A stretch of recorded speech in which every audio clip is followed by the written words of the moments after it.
Hey, hey, hey. It's Filter Free Friday, y'all. Listen, I am so glad y'all here today. This Filter Free Friday is dedicated to my brother Joe, who some of you know I'm laying to rest today. And some of my first memories of him are of me talking way too much and of him asking me, why don't I just be quiet so that we can avoid getting in trouble or so that we can avoid having additional work to do, or quite frankly, so he could just go on about his day and be in his room. So, in honor of the differences between us, I thought it was necessary for me to elevate Frederick Douglass today. So, if many of you probably know that Frederick Douglass, the day after the 4th of July, 172 years ago, delivered one of the most scathing speeches regarding the U.S. living up to her own principles that I have almost ever read. And to think about the times, it was incredibly courageous. And I love that people like to bring up that speech on the 4th, but he actually delivered it on the 5th. It was the day after the celebration. And basically was just offering up that while Black people were still enslaved, that it was hypocritical to be celebrating the US's, the freedom of the US, and what must it be like to be in bondage. But I am often talking to Black people, so today I thought that I would talk to poor people. The Reverend Dr. William Barber is the present day equivalent of Martin Luther King Jr. to me.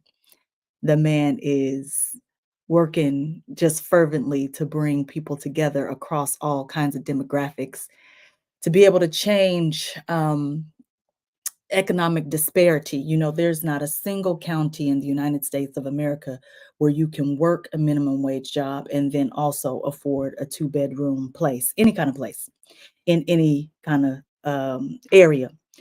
And so I love William Barber. I love the way his mind works. I like how he's able to bring people together. In fact, I wish I were more like him. But he's the person who helps me kind of understand what the 66 million poor people in this country have to deal with. And when I think about 66 million poor people, and in fact, that's 66 million poor white folk. There's over 100 million poor people in this country because the what's interesting is that the federal government deems that if you make more than $13,000 a year or a little over $1,000 a month, that's pre-tax, that you are not below the poverty line, which is fascinating because the math just ain't mathing. But when you think about who gets shown on television when we're talking about poverty, by and large, it's going to be a Black person's face. And typically, it's a Black woman's face. And typically, we are suggesting that the person is on welfare. That's why often when you talk about poor people, folks automatically assume you're talking about Black people, that those two things must be together.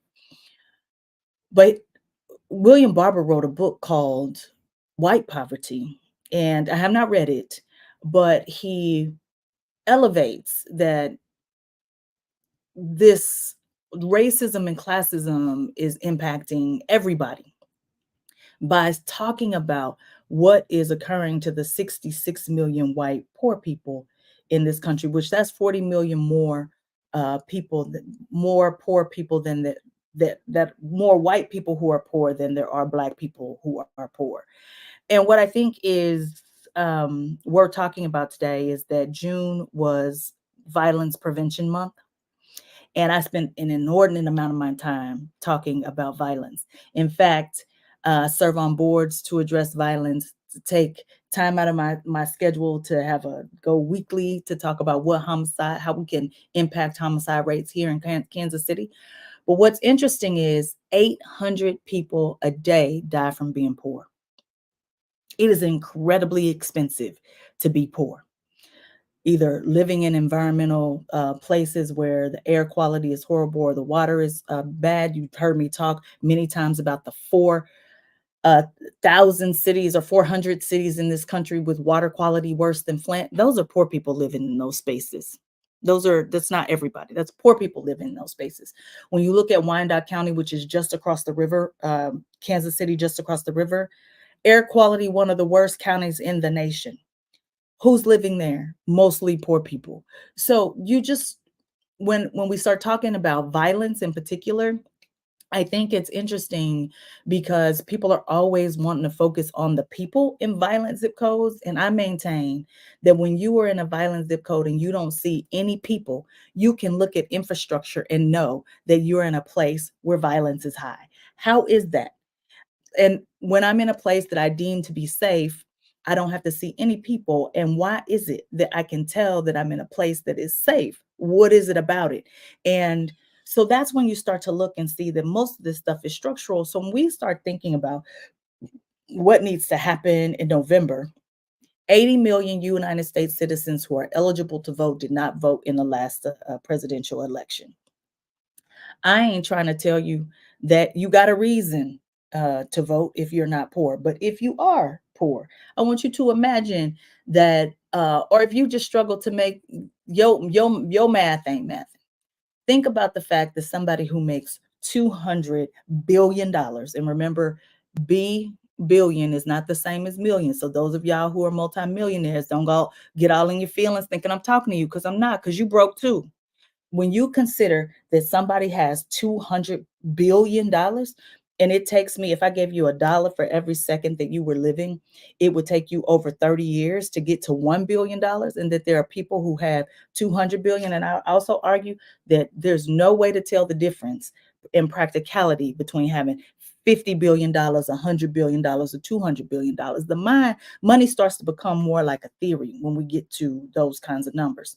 But I want you to just imagine that any other demographic of people was dying at a rate of 800 a day. The Reverend Dr. William Barber said, when vaping got to 7 people dying a day, it became a federal emergency. We started talking about it at the White House. So, what does it look like to know that how it's so incredibly expensive to be poor? If you get, one of my friends is a trauma surgeon, one of my cousins is a trauma surgeon. She said, if you get cancer and you poor, honey, there ain't no whole lot that can be done for you. If you don't have health insurance, like you just out here. And that sounds like enslavement to me. That my sickness is inconsequential because I have no money.